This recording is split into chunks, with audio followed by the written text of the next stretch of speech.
Necep kardeşimizin təvəllüdüdür, ad günü bizdə deyirlər. 43 yaşında olur, ömrünün 43-cü baharıdır. Keçir 44'e.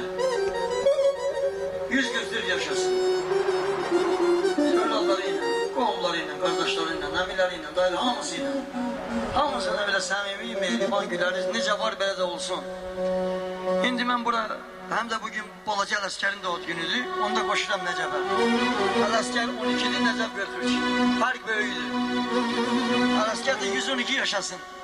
İndi mən burada qonaqlarımız var. Rüfəti mən buraya dəvət edərdim. Meyxana ustası.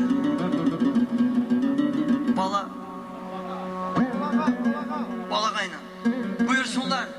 Hər ikinizi mən buraya dəvət edirəm.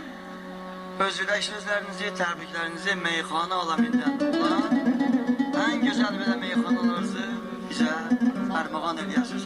Həmişə belə şənlikdə olasınız. Balağa buyur. Hər ikisi işte.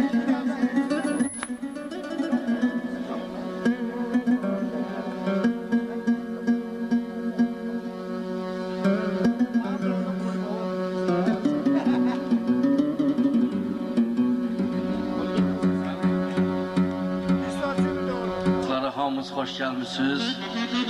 Bugün bu meclisin sebepşarı bizim Necef kardeşimizdir. Onun 43 yaşı bugün tamam olur. Allah ona can sağlığı versin. Həmişə onun böyrü başında onu istədiyi on qardaşları, əzizləri olsun. Gün o gün olsun ki Necef sənin 100 illiyini qeyd edəyək. Necə varsan həyatda elə də olasan. Allah sənə can sağlığı versin kardeşim. İndi qalan arzular Rüfət kardeşimiz. Ya Allah, akşamınız xeyir olsun. Mən də öz növbəmdə məclis əhlini salamlayıram. Allah bizim Necef kardeşimize can sağlığı versin, uzun ömür versin.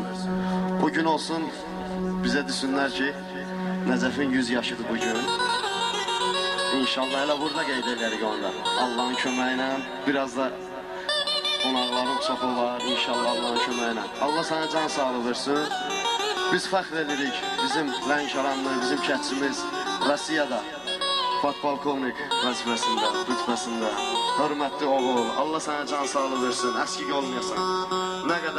Nə qədər bizim millətimiz Rusiyada belə vəzifələrdə işləsə, bizim millət üçün də yaxşı olar. Allah sana can sağlığı versin.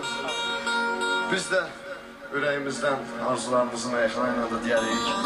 İlham müəllim də buradadır. Allah ona can sağlığı versin. O da şirin səsi ilə Feyziyab edər məclisi. Bizim Zəddin qardaşımız da buradadır.